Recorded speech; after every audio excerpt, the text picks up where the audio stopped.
All right, everybody, welcome in. This is FST Fantasy Sports Today. My name is Matt Striker. His name is Joe Pisapia.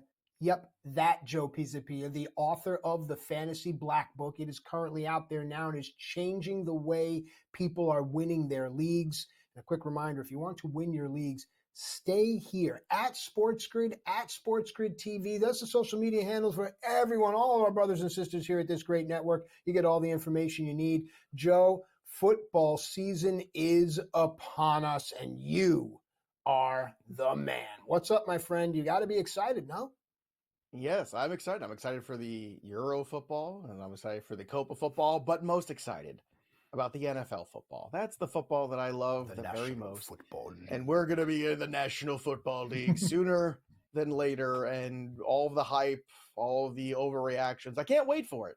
It's going to be fantastic. So we're going to lay a groundwork here of stability before all the craziness begins. We've been doing the team previews the last few weeks. We're going to continue on with those in this segment. We're also going to look at some of these early lines because there are some incredible prop numbers on season long stuff.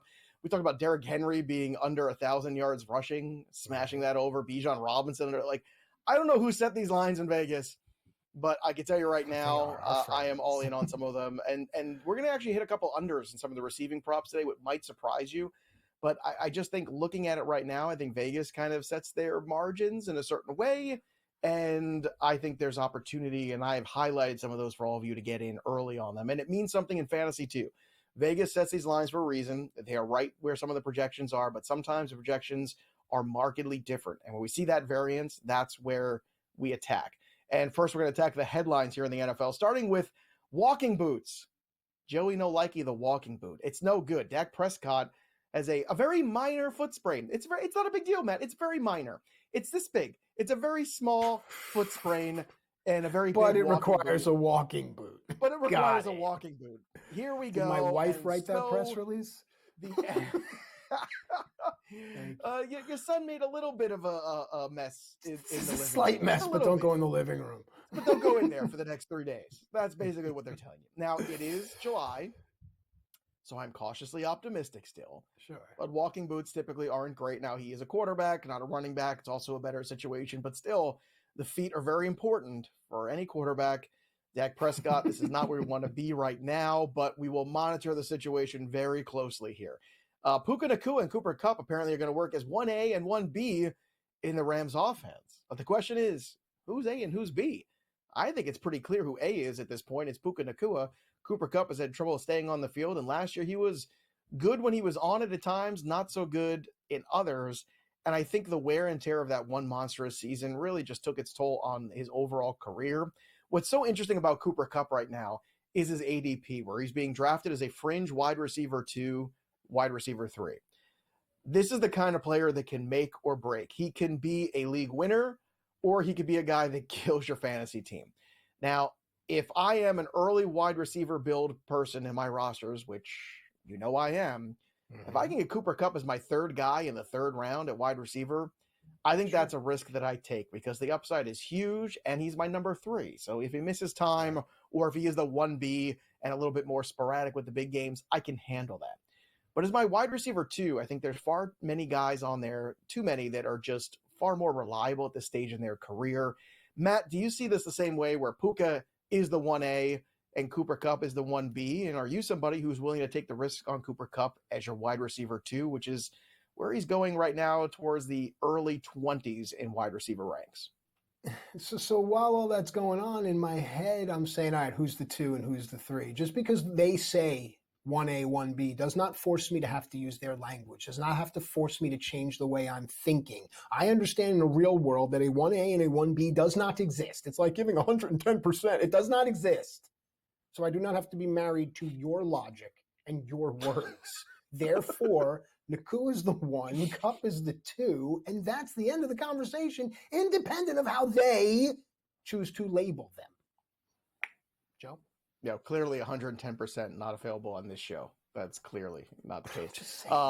In that same breath, Devonta Smith, Cooper Kupp, Amari Cooper, Stephon Diggs, that's a grouping there that is some big names. I mean, Cooper, Diggs, and Kupp, all three of those guys, big name wide receivers that people are very accustomed to being in the front of drafts who have slid down the draft board, it's kind of a dangerous place to be because there is some age or is some wear and tear on all three of those guys.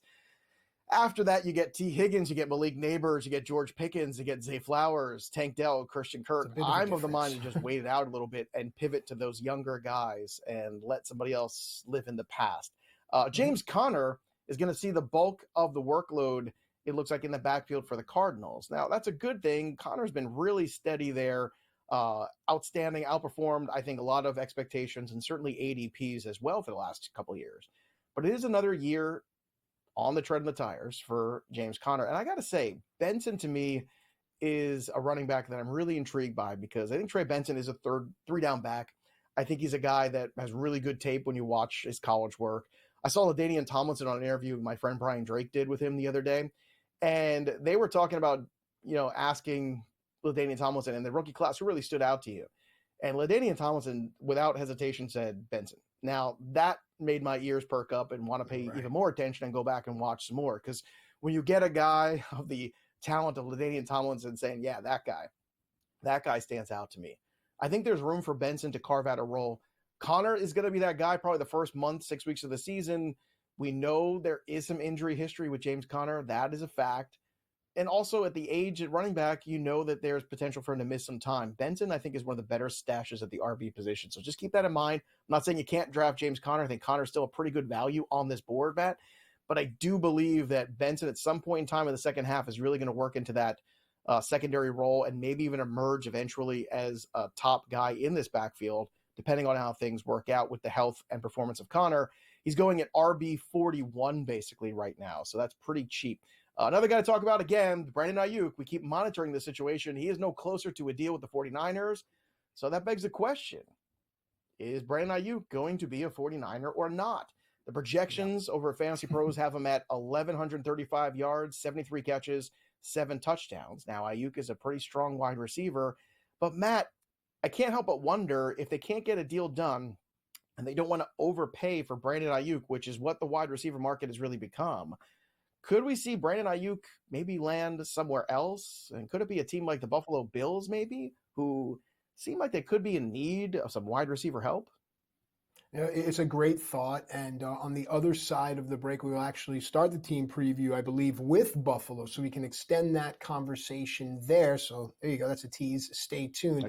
But let's have the conversation about the language that is being given. Because last week, the language that the Dolphins gave to Tua was, we will pay you fair market value. We'll pay you what you're worth, right? And then my reply was, we're not going to pay you what you think you're worth. We are going to pay you what the market says you're worth. This language here is that they are no closer to a deal. So what that tells me is that Ayuk, and just like you said, the market and Ayuk and his people are asking for a value that is unfair. And the 49ers are saying, hey, at least come to a place of reality where it is a fair market value. The entire position contract, wide receivers are being overpaid overall. And the 49ers and other owners, other organizations have the obligation to bring that number down. So I understand that, Joe. Last year, he did have 75 receptions, not far off from the reception projection here, but he had 1,300 receiving yards. And my 2 cents is I think Brandon Ayuk is a bit of a product of this 49ers system. And he's a talented wide receiver. Don't want to take anything away from him. But when you have CMC and George Kittle and Deebo Samuel and all these other weapons around, it's easy to be great. It's much harder if you have to go be the alpha dog. And I think that Brandon Ayuk isn't Justin Jefferson or Jamar Chase or Amon-Ra or any of those guys. So I think they're in a tough spot here. The 49ers don't want to lose Ayuk, but they don't want to overpay for him either. And I do think eventually something's going to give here. He's gone or Samuel is gone. We'll have to monitor the situation in the weeks ahead. When we come back, we are going to go to the Buffalo Bills and tell you what they look like for 2024. You may or may not like what we have to say.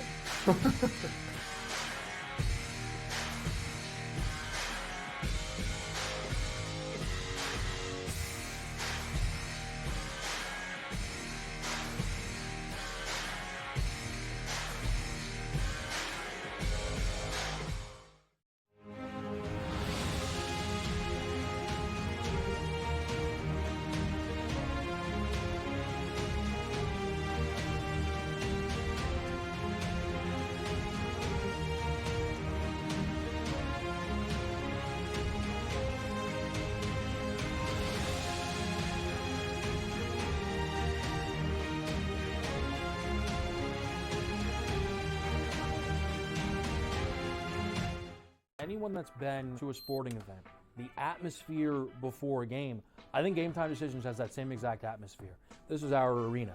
This is what we do. There is going to be an energy to Game Time Decisions that you will feel night in and night out. The excitement you get when you lock your bets in, when you're figuring out what you want to do, we can zone in on the biggest games each night. I want this to be the place that people come to before the games start so they feel as ready as possible to lock in their cards. We are going to hit every single one of those markets that you need to know about. We're gonna go through every single thing, and I've got a great team behind me that's gonna help me get the job done. There is not gonna be a better place, I promise you, than Game Time Decisions to get that new information, react to it, and be able to then bet accordingly. We will have everything at our disposal, and we will use that to our advantage.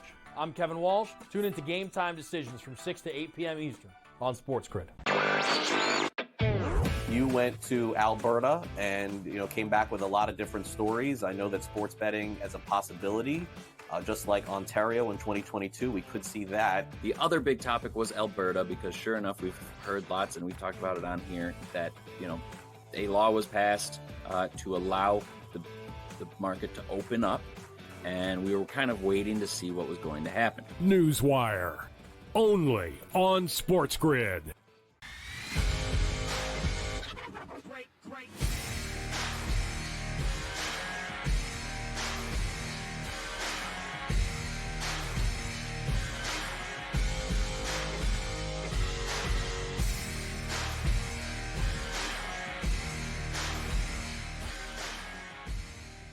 All right, welcome back into FST Fantasy Sports Today. Matt and Joe with you here, diving deep into the upcoming NFL season, giving you everything you need in order to dominate. Go check the archives because we've already started. We're going in alphabetical order. We're up to the letter B. Time for the Buffalo Bills team preview. Joe, listen, the Fantasy Black Book, I don't get paid to say it. You don't ask me to say it, but I honestly think that you've changed the way people think. And that's all we can ask for in this day and age. When I look at this Buffalo Bills roster now, based off of how I've learned to think, given the Black Book, it's going to be a tough season in Buffalo. Am I wrong? Look, last year I sort of was poking around the idea that the window was getting closer to being shut for this Buffalo Bills team. I'm not the biggest Sean McDermott fan. You saw a change in the offensive coordinator. I was the only person talking about being concerned about Stephon Diggs as the season would go on, and I hate being the fortune teller of negative things, but that was the case. Stephon Diggs was dreadful. And, I had knockdown, drag-out fights, and the analysis was very simple, which is you don't get wide receivers 10 years into the league that end up maintaining that pace. It starts to fall off at some point. And my point was, it was about time for the drop-off to happen, and it was inevitable, and you saw some of that other disconnect between the wide receiver and the quarterback growing in terms of tension. And when you put those two things together, it was a no-brainer to fade Diggs going into drafts. Now, I looked really stupid for the first 6 weeks of the season, but after that, looked pretty good. So Stephon Diggs is gone. Josh Allen remains. And Josh Allen last year had a phenomenal season. Let's be honest. In terms of touchdown equity, you can't ask for much more than he gave you. 15 rushing touchdowns, 29 passing touchdowns. The guy was brilliant. He's not my number one QB on the board, though, this year. And it's because I think this offense is in a transition. You look at this wide receiver core, Curtis Samuel, Keon Coleman they drafted, who I think has some talent, but you have to be patient. I don't think he's the same level wide receiver of guys like Marvin Harrison and Malik Neighbors and those guys. But I think he's got some talent. Is he ready to step in and be a number one in the NFL in rookie season? That's a big question mark. And I don't think the answer is unequivocally yes. Khalil Shakir, nice player. You can play in the slot a little bit. Dalton Kincaid has a lot of upside, in my opinion. And I think, having watched him in college, Dalton Kincaid, you're just scratching the surface of what he can do. He's very talented. You can line him up in the slot. You can use him in different ways as kind of a weapon X kind of guy. But it's a transition. Make no mistake about it. And you look around, I think the defenses in this division are still pretty darn good. And they're going to be facing some tough defenses. You can't count on him having 15 rushing touchdowns. That's almost twice as many as he had ever in his career. That's going to regress. Now, I am bullish on the potential of Dalton Kincaid because that is somebody who could lead his team in targets. And at the tight end position, that's incredibly valuable. Volume is king. So if we can get Dalton Kincaid to get the bulk of this volume in this offense, he's going to be a huge win for people in fantasy this year. 80 receptions right now, 780 yards, 5 touchdowns. I think that's the baseline of projections you're looking at right now for him. I could see him going as high as having a 900 or 1,000-yard receiving season. Now, touchdowns might be trickier because when you get to the goal line area, you do have the option to big-bodied Josh Allen run the football in. And you do have James Cook in this backfield. And now another running back that you've brought in here that has some equity at the goal line, Ray Davis, that I think that's the guy you might see a little bit more of than you realize. From the Kinks? So Cook... Sorry. Go ahead. Nobody watching got that except you and me. Thank you. Maybe 1 or 2 people, although it is early on the Sunday morning watching. But I will say this. You have, and that's Ray Davies for the record. I know, but that's the pronunciation. I know, but you and I can make that joke. But James Cook had a really good finish to the season. Will that carry over? That's a question. We know the regression is going to be there from Josh Allen. We don't know any of these wide receivers are up to carrying the load. Do we see a version of Josh Allen that all of a sudden becomes a really proficient passer to just whoever's open after spending the majority of his career just forcing the ball to Stephon Diggs over and over again? A lot of question marks here. So it's not that I'm fading the Bills altogether, but I'm still looking at Josh Allen coming back down a little bit from that number 1 spot, trying to maybe get through the growing pains. I think the biggest winner here potentially is Dalton Kincaid. But Matt, you're somebody coming back into football. I'm always in football, and you're still in baseball mode. When you start to look at this roster, what are your thoughts?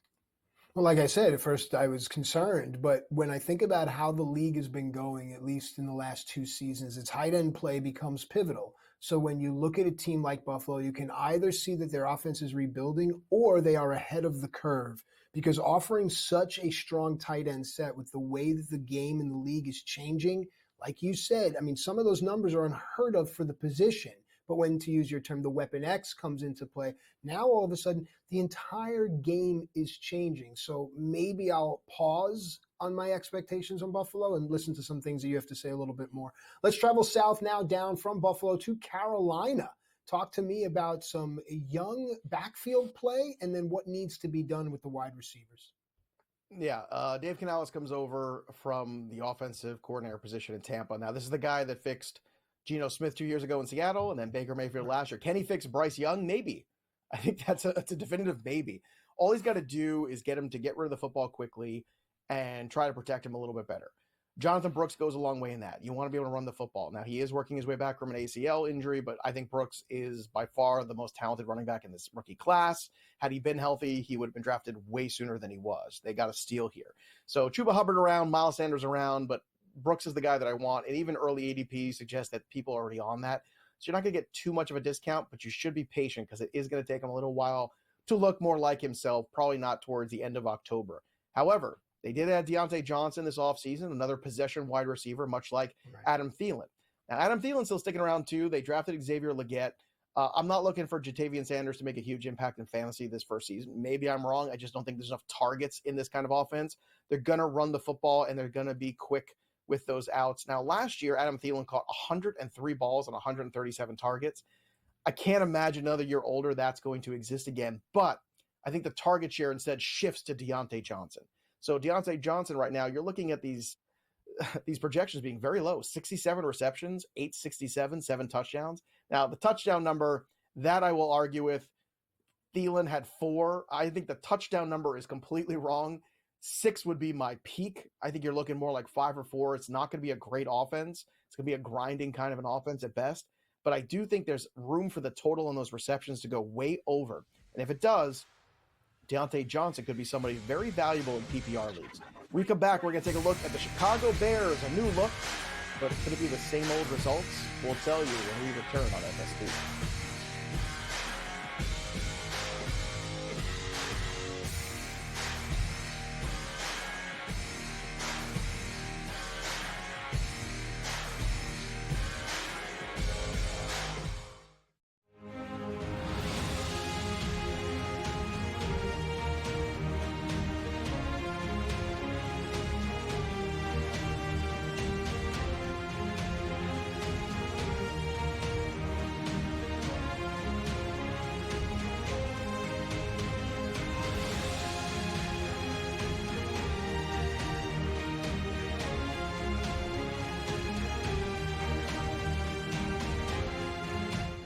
Anyone that's been to a sporting event, the atmosphere before a game, I think Game Time Decisions has that same exact atmosphere. This is our arena.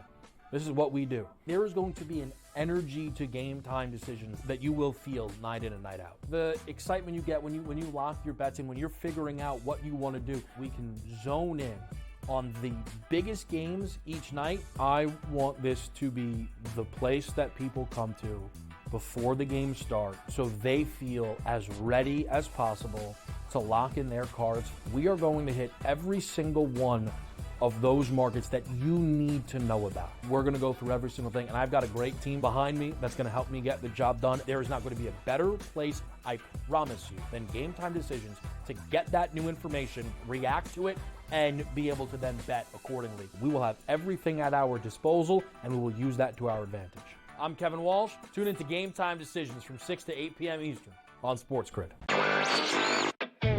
You went to Alberta and came back with a lot of different stories. I know that sports betting as a possibility, just like Ontario in 2022, we could see that. The other big topic was Alberta, because sure enough, we've heard lots, and we've talked about it on here, that a law was passed to allow the market to open up, and we were kind of waiting to see what was going to happen. Newswire, only on SportsGrid.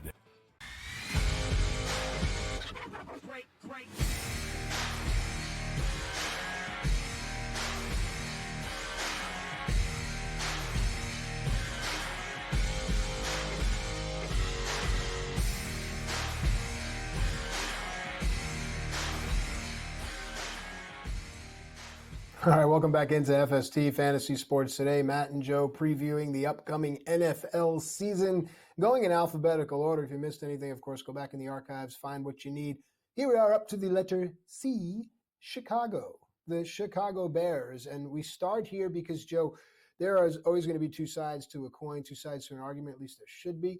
Now, some people say that Caleb Williams is going to be the savior for this organization, but you have pointed out over the past several weeks that no one has truly achieved these remarkable numerical stats in a place like Chicago. It's far different than anywhere else. With that stage set, what do you say about the Bears?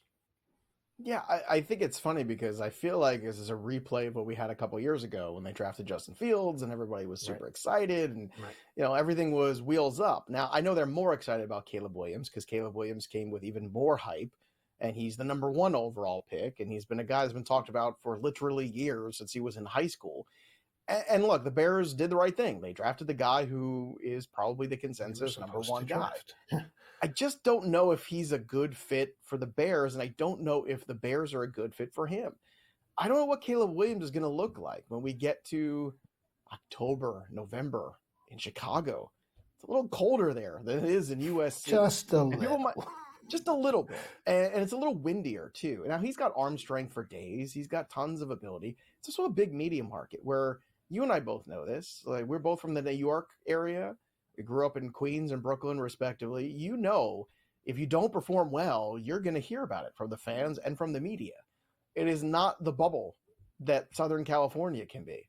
So I think there's a lot of questions to be answered in Caleb Williams, and I hope he can answer them in a positive fashion. I hope he hits the ground running, and I hope that he looks like the second coming and a guy that's going to elevate this Bears franchise, which is one of the great franchises in the NFL.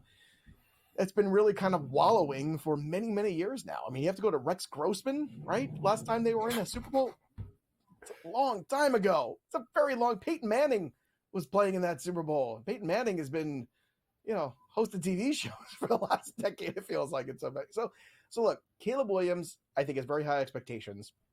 In single quarterback leagues, he's a fun second quarterback to have. He is not ready to be a QB1 in fantasy quite yet in terms of draft capital. I know he's on the fringe, but I wouldn't put him there. He's unproven. Now, he's got some good pieces around him. What's interesting here is the addition of DeAndre Swift. Now, keep in mind, that Khalil Herbert and Roschon Johnson are still around, so it could be a split kind of backfield. But the worst part of this split could be the goal line area. Now, DeAndre Swift, when he was first drafted by the Detroit Lions, he was the only guy in this backfield, basically, and he had 8 rushing touchdowns. Let's recap, shall we? The rushing touchdown totals of DeAndre Swift since 2020. In 2021, 5 rushing touchdowns. In 2022, 5 rushing touchdowns. Last year with the Philadelphia Eagles, the best arguable run offensive line you could possibly run ahead of, where he had 1,049 rushing yards, 5 rushing touchdowns. So there's a theme He's here. the King Kong Bundy understood of rushing touchdowns. There's the lack of finish here. So if you're going to draft him as the 20th RB overall in PPR leagues, like, I get it. I understand, some of the equity he brings, but if he's going to lose that touchdown equity, that's a big concern that I have when it comes to his value. Now, another guy too to put into this mix is DJ Moore, who I look at DJ Moore, Keenan Allen, Rome Odunze, like those are some really talented guys. Now, Keenan Allen is older. It is a different system. This is not Justin Herbert throwing him the football. Now, could he be as good as Justin Herbert was his rookie season? Let's hope, because Justin Herbert was breaking records as a rookie. People forget that. I think they're sleeping on Herbert this year. Cole Kmet's still around, but DJ Moore, you look at the projections for him, 76 receptions, 1,047 yards, 8 touchdowns. That feels about right. But there's just something about this Bears offense right now I can't quite invest in at its current value. Maybe it's because I haven't seen it all come together. Maybe it comes together right away, or maybe it takes a little bit longer. But Matt, when you start to look at all these new pieces, Swift, Allen, Caleb Williams, different regime coaching, do you think that the Bears can have everything coalesce in this camp and hit the ground running in week 1? I think they're going to be fun to wager upon. I think it's going to take some time. I think Allen's veteran presence is there to steady Williams, and I think Cole Kmet's play is going to have to be heightened. And it comes off of the conversation that we had with what the Bills are doing. I think the entire league is going to have to transition to this, especially with all these new young quarterbacks, right? Everyone's going to need that safety valve. Everyone's going to need that slot. Everyone's going to need the tight end play. They're going to need the running back play to establish their comfort, because as pockets start to diminish, these young quarterbacks are going to get swallowed up, Joe. Fun fact from our friend Derek Brown, Swift ranked 17th in explosive run rate last year and 40th in yards after contact. Again, that's not the guy you want around the goal line area. So when we return, we're going to take a look at some season leaders and how to make some cash on them and what it means for fantasy on SportsGrid.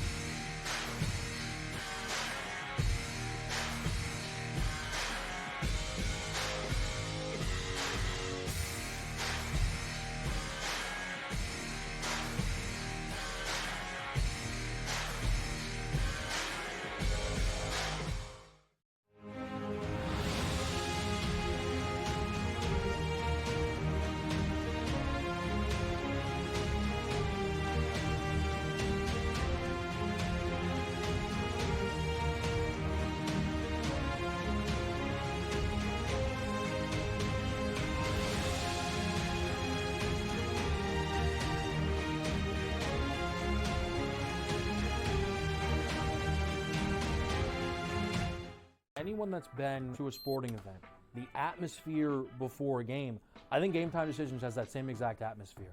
This is our arena. This is what we do. There is going to be an energy to Game Time Decisions that you will feel night in and night out. The excitement you get when you lock your bets in, when you're figuring out what you want to do, we can zone in on the biggest games each night. I want this to be the place that people come to before the games start, so they feel as ready as possible to lock in their cards. We are going to hit every single one of those markets that you need to know about. We're going to go through every single thing, and I've got a great team behind me that's going to help me get the job done. There is not going to be a better place, I promise you, than Game Time Decisions to get that new information, react to it, and be able to then bet accordingly. We will have everything at our disposal, and we will use that to our advantage. I'm Kevin Walsh. Tune into Game Time Decisions from 6 to 8 p.m. Eastern on SportsGrid. You went to Alberta and came back with a lot of different stories. I know that sports betting as a possibility, just like Ontario in 2022, we could see that. The other big topic was Alberta, because sure enough, we've heard lots, and we've talked about it on here, that a law was passed to allow the market to open up. And we were kind of waiting to see what was going to happen. Newswire, only on SportsGrid.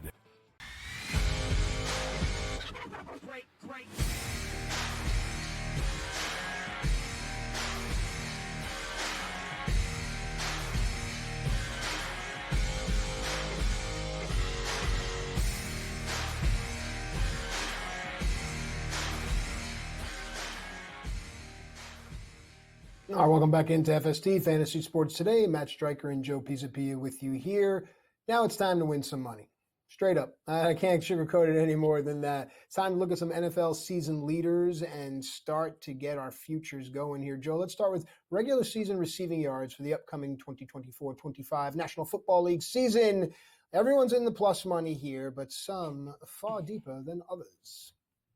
Yeah, Tyreek Hill last year led the league in receiving yards. It was close, though, 1799 to CeeDee Lamb, 1749. But the trend line certainly seemed to be going in CeeDee Lamb's favor as the second half unfurled. And look, Tyreek Hill is dealing with some injuries off and on last season, another year older. He's looking to get a new contract, apparently, too. He's at plus 550. Justin Jefferson at plus 700, kind of surprising in between him and Lamb. At 750 is Lamb, and Jefferson with Sam Darnold and J.J. McCarthy playing quarterback. I'm a little skeptical and get quite to that level of the 1,600, 1,700. Justin Jefferson's unbelievable talent, but he's not playing with Kirk Cousins anymore.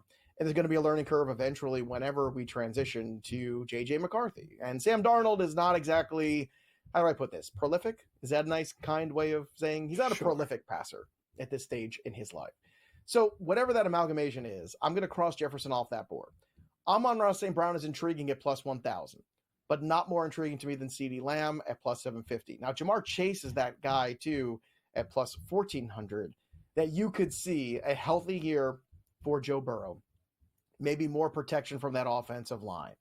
They still got T. Higgins. They've got Jermaine Burton. They've got depth at wide receiver you really got to account for as a defense now. And you could see Jamar Chase leapfrogging all of these guys. So looking at this board for me, I'm circling CeeDee Lamb because of the trend line, the way things are going, regardless of the walking boot we talked about with Dak Prescott. Right. It is only July. But Jamar Chase at plus 1,400, we haven't seen the big, giant, I'm the best wide receiver in football year from Jamar Chase yet. We've seen glimpses of it. We've seen stretches of it. But between his health, unfortunately at times, and Joe Burrow's health, unfortunately at times, we haven't gotten it yet. This could be that year where it all gets put together, and I think that's something to keep in mind. And when you're looking at odds at plus 1,400, it's something to really consider. It's also something to consider when you're looking at the order in which these guys are drafted. Now, CeeDee Lamb goes ahead of Tyreek Hill most of the time, yet here in Vegas, we have a clear gap here between Tyreek Hill and CeeDee Lamb. I don't see that at all. All the targets are going where? They're going to CeeDee Lamb because there's not a lot else there. Brandon Cooks, I mean, come on. There's not a lot else for them to do except throw the ball to CeeDee Lamb all day. You still have Jalen Waddle. You have Devon Achane. You have a lot of other weapons here, potentially. Even brought in Odell Beckham. Is anything left in that tank? We don't know. But Jefferson's that one that kind of stands out to me as a weird positioning for this.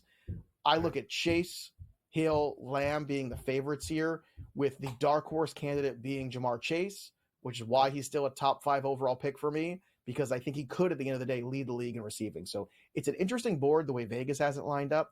And for me, in terms of investability, it's Lamb at plus 750 and it's Chase at plus 1,400. Well, I love the way you broke it down, and I'm always listening to the words that you use. And with Chase, I mean, my eyes went there immediately, but there was a lot of maybes and ifs, and I don't really like that. But I also remember something that you had mentioned. You mentioned the indoor cat theory with regards to Jared Goff playing his games indoor versus outdoors. And I tie that to Amon-Ra St. Brown at 10-1, considering he'll play all but 3 of his games within controllable elements.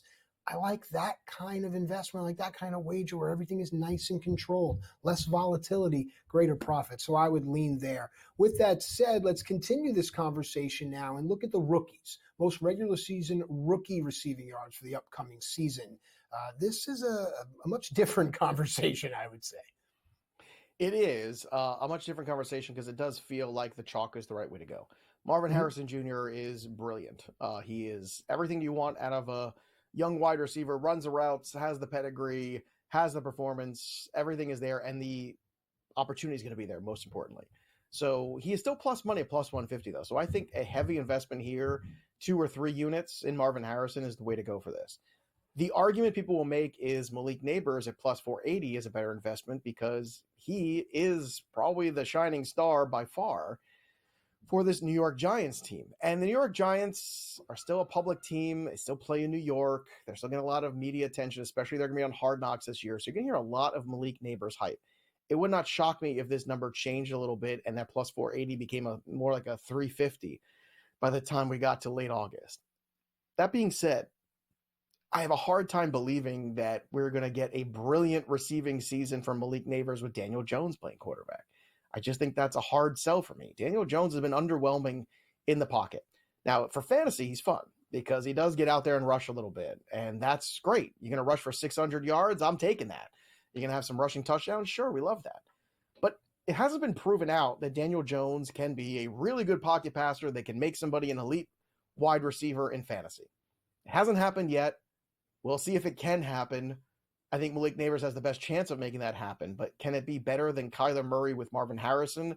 Look, you dial back a couple years ago to Kyler Murray having a 1,400-yard receiving season out of DeAndre Hopkins.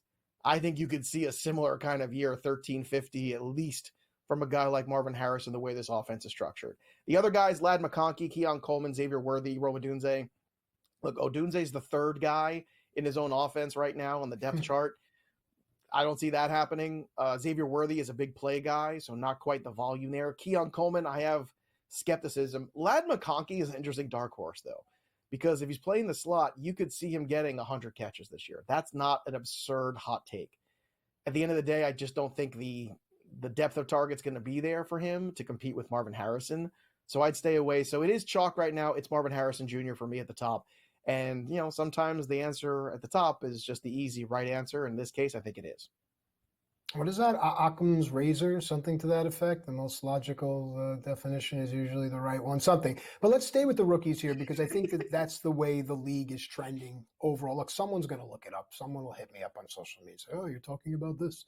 But the way the league is trending is to these younger players. So when we look at something like Offensive Rookie of the Year, do we automatically assume it to be a quarterback? Well, I want to carry over this conversation we were just having with Marvin Harrison, because if Harrison has 1,300, 1,400 yards receiving and 8 touchdowns or 10 touchdowns, and it's just incredible, I think he can compete with the quarterbacks. You see Caleb Williams at the top at plus 125, Jaden Daniels at plus 650.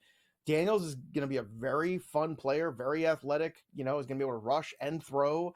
I think he's in a better situation with Dan Quinn than people realize. I trust Dan Quinn more than I trust the brain trust necessarily in Chicago with Caleb Williams.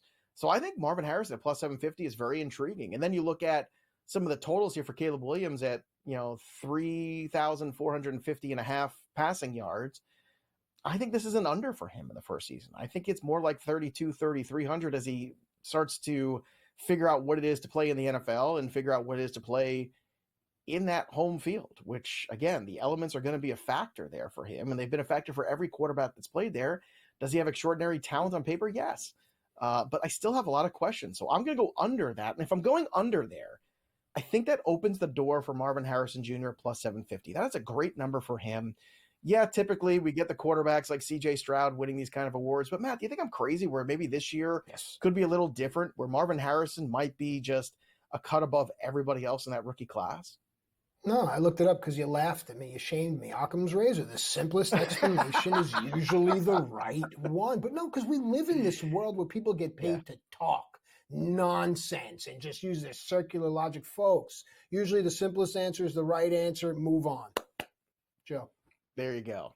I hope we can continue to get paid here for the next segment. That's what I hope after the Occam's razor conversation. But you're right. Sometimes it's just the simple answers are the right one. In this case, though, with Caleb Williams at the top for this award, I don't know if it is. I have my doubts. We are talking about receivers. It's a wide receiver world, and we're just living in it. When we return here on FST, we're going to take a look at some receiving props for some big-name wide receivers, and we want to go over or under what that means for their draft stock when we return right here on SportsGrid.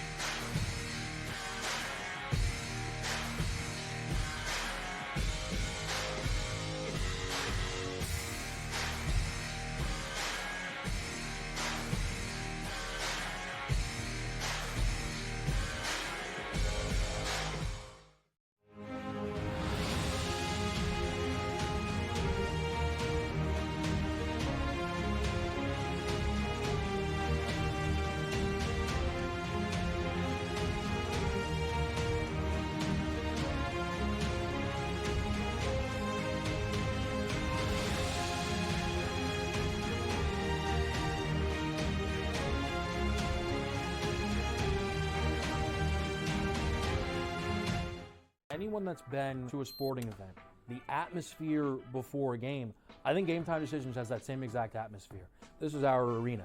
This is what we do. There is going to be an energy to Game Time Decisions that you will feel night in and night out. The excitement you get when you lock your bets in, when you're figuring out what you want to do, we can zone in on the biggest games each night. I want this to be the place that people come to before the games start so they feel as ready as possible to lock in their cards. We are going to hit every single one of those markets that you need to know about. We're going to go through every single thing, and I've got a great team behind me that's going to help me get the job done. There is not going to be a better place, I promise you, than Game Time Decisions to get that new information, react to it, and be able to then bet accordingly. We will have everything at our disposal, and we will use that to our advantage.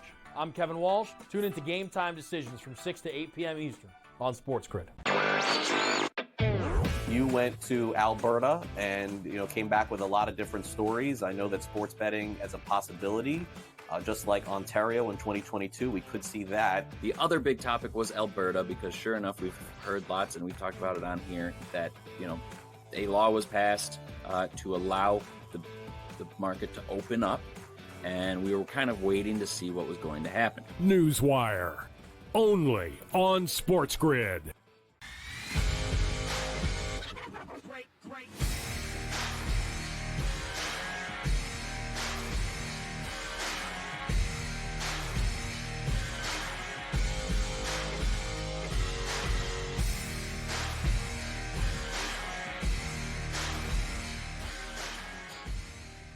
All right, welcome back into FST. It's Fantasy Sports Today. Matt Striker and Joe Pisapia giving you everything you need in order to dominate. We are diving into the upcoming NFL season, talking about receiving props. Now, Joe, you have something in the Fantasy Black Book, the offensive ecosystem, and it really helps me understand a player's value within their own ecosystem and what can I expect from that player. Now, just before we were doing a prop series with regards to who's going to have the most regular season receiving yards, and I picked Amon-Ra St. Brown at 10-1, given his offensive ecosystem, given the schedule. Well, now here we come back around to receiving props, and Amon-Ra St. Brown's regular total receiving yards for the upcoming season sits at 1250.5. Are you over or under this? I can't get enough of the fact that you're giving some love to Amon-Ra St. Brown. I think he is the most underappreciated big-time wide receiver we have, and I am very happy this year to be in the middle of a draft and have him fall to me. And typically he does. I mean, if you're at that 6th spot, you're going to see Tyreek Hill, you're going to see CeeDee Lamb, you're going to see CMC, you're probably going to see either Bijan or Breece Hall, you'll see Jefferson, Chase, some amalgamation of those guys, and if you're sitting there in the middle of a draft and you can get Amon-Ra St. Brown to start your team, what a fantastic situation you've begun with. So I'm all in here on Amon-Ra, and I am over on this number as well. Last year, just for frame of reference, he had 1,515 yards. That's obliterating this number. So even if there's massive regression, can he get over 1,250? Yeah, I think he can. And at minus 110, this is a smash the over kind of situation. They are still going to lean heavily on him. Jameson Williams is going to be there more as the big play guy. You saw Jahmyr Gibbs in the second half really turn things on, but it's a different style player. And look, it's not like anything's really changed. Gibbs, Laporta, Williams, these are the same cast of characters that were around last year, give or take some games for some injuries, where Amon-Ra St. Brown was still the alpha dog. So even if he regresses by a fair amount, by 10, 15%, he's still well over this 1250.5. This number's too low. If you look at the Fantasy Pros projections for him, they are at 1,339. This is not even close. So yeah, I'm definitely going over this number for Amon-Ra St. Brown. I think it's just straight up wrong. The only thing that could stop him from going over this number, to me, is an injury to Jared Goff or an injury to Amon-Ra himself. Oh boy. All right. Well, with that said, let's pivot to Cooper Kupp here. And I think instead of giving the number straight away, I think I'll ask a question is, Joe, does Cooper Kupp have 1,000-yard receiving season in him this year? Yes or no? I'm going to say no, because of what I've seen from Cooper Kupp the last few years, which is Cooper Kupp's inability to stay on the field. Now, I know he's working hard. I know that's not how he wants to end his career in this sort of situation, but I think we have to be honest. He's 31 years old, And if you look at the body of work here, I don't think he's ever recovered right now. I think it's safe to say 191 targets in 2021. Let that sink in. 191 targets, 145 receptions. And that's not counting the postseason that year. Postseason even more on him. And you look at what he's done since, right? He played 9 games in 2022, 12 games last year. Now, there were times where he was really productive and looked good. I think this is a number that is close. I think this is a number that 925.5 at minus 112. It's giving respect to Cooper Kupp and saying, yeah, he's still a great wide receiver you have to account for. But the fact that it's not over 1,000 yards tells you that there's fear in the marketplace in the Vegas lines that Cooper Kupp can't regain that status that he had. And now that Cooper Kupp has to deal with Puka Nacua and fight for targets there a little bit, there's still plenty to go around, but I don't know if there's enough the way they were back in the day for him. So a healthy season of 17 games for Cooper Kupp, sure, sign me up. I think that'd be great. That sounds like a 1,200-yard receiving kind of guy. But I just don't think that's possible. So if we're looking at a 10-game situation out of him, we get a lot closer to this 925 number. I think this number is a good one. If anything, I would go over because I do think he can get closer to 1,000. But man, oh man, maybe that's just wishful thinking. Maybe we need to look at what's gone on here with him in the last few years and the trend going negative and the age at 31 also being a negative. Maybe the smart money actually is the other way. And the smart money is not to think of what the best case scenario is, but instead what reality is. Reality is Cooper Kupp has not been effective the last 2 years and not been on the field enough, unfortunately, to be healthy and effective. And that, my friends, is why maybe the under is the better way to go. All right, there you go. Continuing the conversation now. Let's go. There are high hopes in Hotlanta. Another over 1,000-yard projection here. 1,000.5 is the number. Drake London is the receiver. Joe, what says you? Projections for Drake London are 1124 for the receiving yards. This number that Vegas has set up is at 1,000 even and a half. So I think the projections, right? There's a difference there.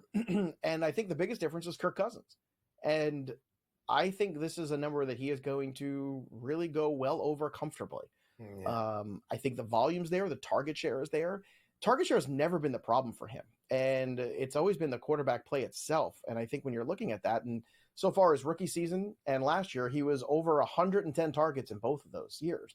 So it's going to be there. Target share is going to be there. It's just the catchable targets that have been so difficult for him to get, whether it's Marcus Mariota or Taylor Heineke or Desmond Ridder throwing him the football. Whoever's throwing him the football was never throwing it anywhere near him. That's a problem. Now, Kirk Cousins is going to be much better than that. And I do believe in Kirk Cousins and his ability to elevate this Atlanta Falcons offense. I think Cousins has a little bit of a chip on his shoulder. Cousins is another guy that does not get enough credit. He's going to be playing in a dome again in a controlled environment, which is really good as you're an older quarterback. We've seen that do well for many of the older quarterbacks as they get to their twilight years here. And I think Kirk Cousins has enough left in the tank, and he'll rebound very well from that injury. So I'm looking at that as an over, and I think Drake London already, it's being baked into the ADP that he's going to go over that as well. All right, last but not least is Jalen Waddle. 1,000.5 is the number, over or under? Over with a capital O. This is another one I don't get. I think the projections are too low. 1078 for him. This is one of the most exciting offenses in football. He was not healthy last year. He only played 14 games and he went over 1,000 yards receiving. 2 years ago, 1356, and that was with Tyreek Hill around. So don't tell me on the he can't go over this number with Tyreek Hill. They paid Jalen Waddle because they know how good Jalen Waddle is, and he's still the future here.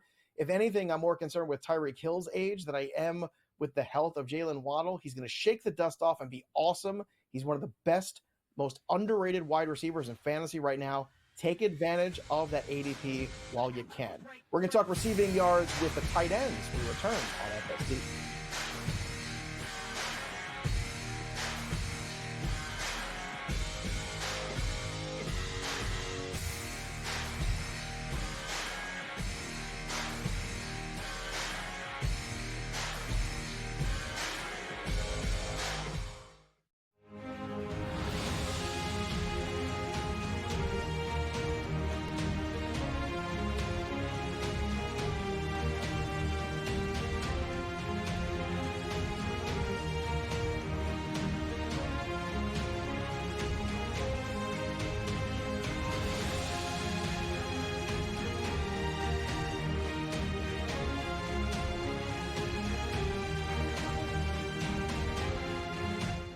Anyone that's been to a sporting event, the atmosphere before a game, I think Game Time Decisions has that same exact atmosphere.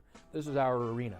This is what we do. There is going to be an energy to Game Time Decisions that you will feel night in and night out. The excitement you get when you lock your bets in, when you're figuring out what you want to do, we can zone in on the biggest games each night. I want this to be the place that people come to before the games start so they feel as ready as possible to lock in their cards. We are going to hit every single one of those markets that you need to know about. We're going to go through every single thing, and I've got a great team behind me that's going to help me get the job done. There is not going to be a better place, I promise you, than Game Time Decisions to get that new information, react to it, and be able to then bet accordingly. We will have everything at our disposal, and we will use that to our advantage.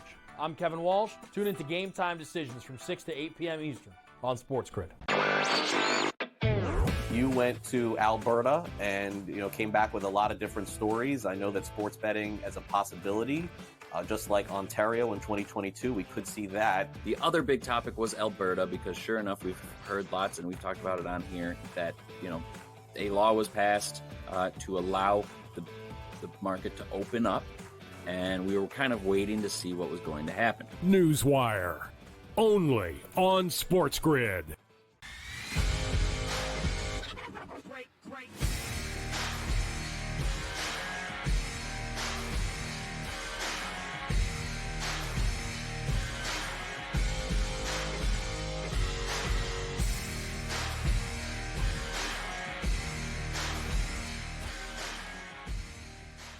All right, welcome back into FST Fantasy Sports Today. Matt Striker and Joe Pisapia giving you everything you need in order to dominate. And Joe, it's important to be ahead of the curve. Last season, we were talking about young quarterbacks coming in, changing the culture and the landscape and the dynamic of the league. They're going to need safety valves. We put our money in slot receivers. We started to look at the tight end play, and we really profited. So here we are now looking at tight end receiving props for the upcoming season, remembering how the league is changing, how offensive ecosystems are affecting the way we wager. Who stands out to you and why? Let's start with Brock Bowers here. The total number is 600.5. 600.5. You were just talking about a tight end in Buffalo that could go for 1,000 yards. This number is 600.5. Over or under? Well, look, that guy has Josh Allen throwing on the football. This guy has Gardner Minshew or Aiden O'Connell throwing in the football. So you have to temper expectations a little bit. But I actually think they're tempered too much when it comes to Brock Bowers. 683 is the number over at Fantasy Pros for the projections, which would put him well over. He is being drafted currently as the tight end 11 on the board, which I also think is a little low. People are a little afraid of Bowers because rookie tight ends historically have had some issues, except for the fact that Kyle Pitts went over 1,000 yards his rookie season, and last year Sam Laporta was the number one tight end in fantasy. So what are we worried about anymore? Why are we living in the past of this notion that these tight ends can't come in and contribute right away? Brock Bowers absolutely can. And the reason why is because he can line up in the slot. He can play H-back. He can do lots of different things. He's a phenomenal athlete. This guy was one of the motors of that Georgia offense that won those national championships. And his own coach said, look, he's good enough that if he played running back, he'd probably be our best running back. That's how good he is in terms of tackle-breaking metrics. So you're not asking too much of Gardner Minshew here to be able to just facilitate the football to Brock Bowers. So I love Brock Bowers on the over here. I think he's being slept on. I think he's being drafted too late. If you're looking for a late tight end in your casual leagues, Brock Bowers is the perfect guy. There's going to be guys with bigger names going ahead of him that I think he's going to go past this year. So 600.5, I think the upside is more like potentially 750 to 800 for him this season. Wow. And I think is a lot more touchdown equity than people realize in this offense. So I'm wheels up when it comes to Brock Bowers this year. And the trend line of Pitt's rookie season, of Laporta's rookie season, says that Brock Bowers can be just as good as those guys, maybe even better.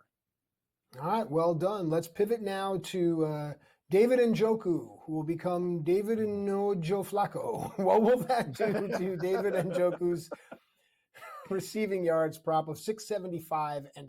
Are you over or under? Yeah, that was fantastic, by the way. A breakout season for him after 8 years in the league. That's a long time to have a breakout season. And Joe Flacco is not the quarterback. Deshaun Watson maybe is the quarterback. Is it Jameis Winston? I don't know. No one knows. To me, the biggest enigma in fantasy football this year is the Cleveland Browns. They have the range of outcomes that could be all over the board. Could be fantastic, could be absolute disaster. And that's why I find them very tough to invest in. And I don't know if you're getting massive discounts on anybody. Now, David Njoku, 675, I look at that number and like the projections are way over it. I don't see that happening. In fact, he never went over that number at any other time in his career except last year with 882. Right. So I'm an under on this one. I think it goes back to being persona non grata in this offense. They added Jerry Jeudy too. Not that I think too much of him, but it's just another potential mouth to feed. So I'm out on Njoku with his ADP. I'm also out at Dallas Goedert too. Another name that's very comfortable for a lot of fantasy managers out there. Dallas Goedert at 625.5. I think Goddard is starting to go the other direction. I think we're looking at Dallas Goedert as, oh yeah, he was a safe tight end. It's fine. I don't know if it's fine anymore. I think the trend is going away from him. This is 2 straight down years for him. Had some injuries the last 2 years too. Has not played a full season except for in 2018. And that's when he was still limited in his workload. So it's been a good, strong career for Dallas Goedert after he kind of picked up the mantle years ago. But I look at Goddard as a guy going in the opposite direction. So for me, I'm on the under on the 625.5 too. I think there's too much going on in this offense, and this offense is going to look different again in 2024 than it has in 2023 or even 2022, Matt. Yeah, I like what you did there is by reminding people just because a name is familiar doesn't mean it's the right choice. Dallas Goedert, a familiar name to fantasy managers, is pretty much what you were saying there. That is incredibly important because you have to get to know a lot of these new names, and that's why shows on this network, guys like Joe and the Fantasy Black Book, will help you be ahead of the curve because failure to prepare is preparing to fail. So, Joe, on behalf of everyone, thank you so much. It's been a fantastic show, chock full of information. Sure has. And for more information, go get that Fantasy Black Book on Amazon. It's right there for you. You get it in 2 days. It's a beautiful thing. Great, as always, spending time talking sports with you, Matt. And, of course, stay on the Sports Grid for more incredible content all day long and follow us at SportsGrid TV. That'll do it for us. But the story of the game goes on. From Matt, I'm Joey P. We'll see you next time, kids. Enjoy your Sunday.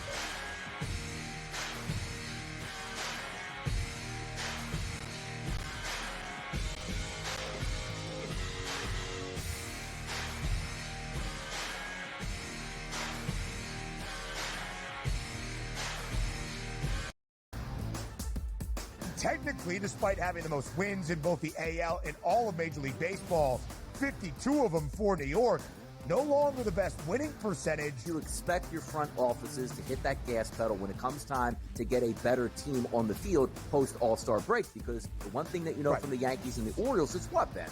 You're going to fight with each other throughout the stretch here, and you want home field advantage. The Early Line, only on SportsGrid. You know, this guy is the mad scientist. I mean, he's all about green density. So in my mind, I feel like he's going to have the green speeds dialed in, and the angles he needs to land them and all that sort of stuff. I feel like he's going to be a good spot and playing the course well. And he's going to be hitting less club into a lot of these par threes too. So I just, we're talking about using a live guy. I love Bryson this week. I'm riding with Bryson. Only on SportsGrid. This new sports integrity partnership, Genius Sports, is involved in this. More protection. They said that's going to allow them to beef up their protection and add more integrity monitoring tools to essentially catch bad behavior before it happens. This comes, obviously, after a just ton of scandals we've had across sports betting lately, whether it's the MLB umpire, Pat Hoberg. Newswire, only on SportsGrid. Despite me being a Yankee fan, I think Joe would deserve the label as Aaron Judge's biggest fan, not through any bias, but just through the amount of money that he's made anybody who's been betting on him. I just had him for that home run, and I'm going to go back to it today. That home run coming in at plus 230. Max Fried here, while he has been strong, this is Aaron Judge. Game time decisions, only on Sport.